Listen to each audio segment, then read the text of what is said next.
welcome to the special edition of Mutual Fund Corner YouTube edition. Thank you so much for tuning in as always. Now today what we're going to be discussing is going to be mistakes that you should avoid as an investor while investing in mutual funds. It's very important, right? Because there are so many options, there are so many things to review. Which are these mistakes that you can avoid? That's what we'll be discussing. And to discuss just that, we have Mr. Bibhuti Bhusan Dash, who's the founder and director at Lotusmint Wealth Private Limited. Thank you so much, sir, for joining us on this special edition of Mutual Fund Corner.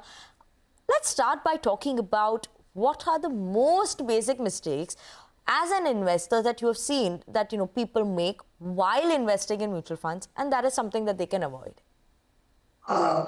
Yes, Vinny, this is a very common question for all the people, and we have question ourselves in many times. What is the common mistake? The first most common mistake is not to invest early.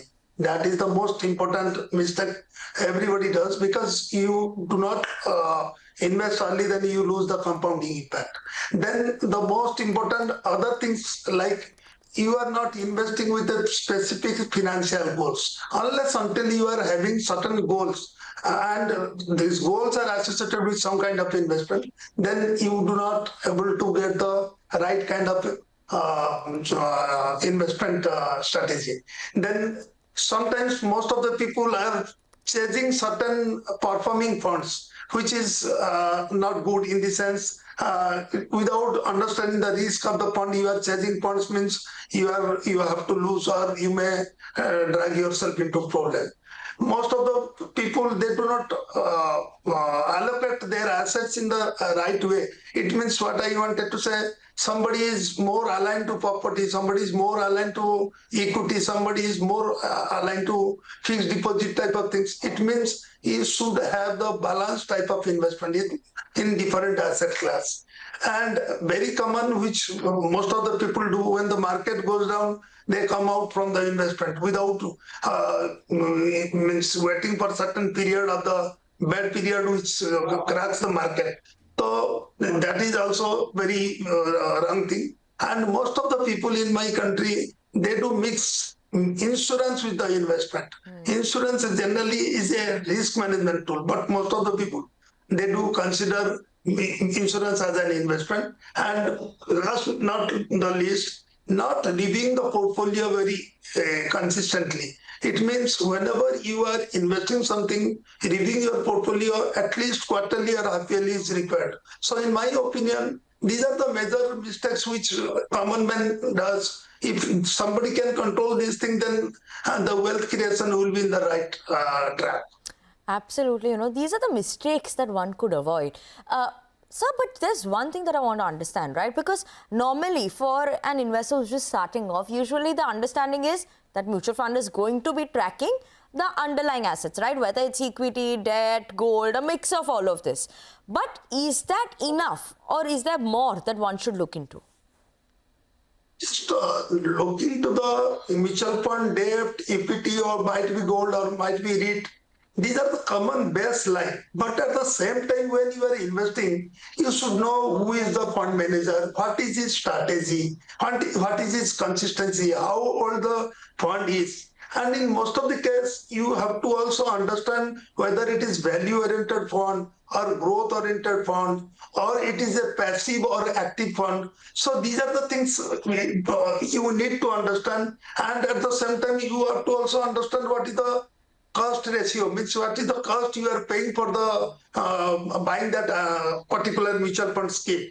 So these are the main things, and no doubt tax liability is also very much important. In case of equity, there is a different tax slab. In case of debt, there is a different asset class tax application. So you have to understand the tax liability of the things. Other than that also, when you are allocating your asset, you have to understand what is the real asset allocation and what is the goal you are going to achieve. Absolutely. Goals, asset allocation, all that becomes very important. But sir, sometimes, we have that available option to easily check past returns. Are past returns actually enough to decide whether I should invest in a mutual fund? What's your thought on that? It is a common again mistake by all the people. We do consider the past return में क्या है आगे मेरे को वही मिलेगा.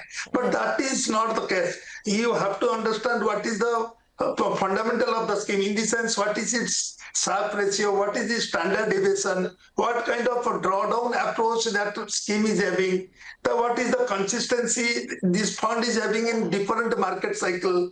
And other than that, also you have to see whether the fund is related to specific sectors or having any kind of credit risk in case of debt fund. These are the all things you need to understand when you are putting in the investment. Only don't see the past record. Past record might be one of the parameter, but it will not hold good in future. In my opinion, every investment, again, I mean to say, you have to chase, don't chase the return.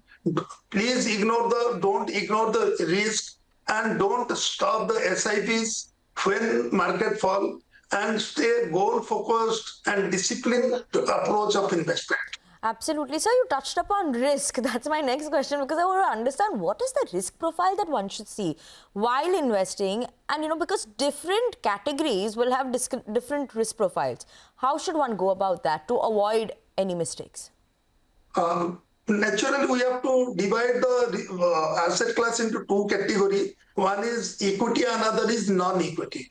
In case of equity, everybody should know it is attached to some kind of risk. It might be market risk, it might be sectoral risk, it might be geopolitical risk, all these things. Whereas in case of real estate, or in case of fixed deposit, or in case of gold, the risk is comparatively less than the equity class of assets. So when the investor invests in certain goal-oriented thought process, then he has to see if there is a long time on the horizon is there for the investment and wealth creation. He can very well go for equity, because in long run, equity, even if it is associated with a risk, it will give you a decent return. In case of short term or in the medium term, you can think about the debt-oriented fund or FDs-oriented fund, even if you can think about gold. But in the same time, when a person is having the mixed thought process, means a medium core of risk thought process, then he can think about hybrid, the combination both equity and the debt funds. Okay. And so what about, particular date for SIP? A lot of investors ask, is this the right date? Should I go on 1st? Should I go on 5th? Should I start my SIP on 10th? Is that the right way to look at it, or just start an SIP? It is completely not related to any specific date for the SIP investment. We have seen in a lot of statistical report, there is no specific date which will give you a better return as far as SIPs are concerned. The most important thing for SIP, you continue with the SIP, you be disciplined, you don't forget to pay the every month installment, you can say the amount you are contributing for the SIP. So in my opinion, all the SIPs should continue for a longer term period and with the goal-based thought process. So then that will give you a very proper kind of return.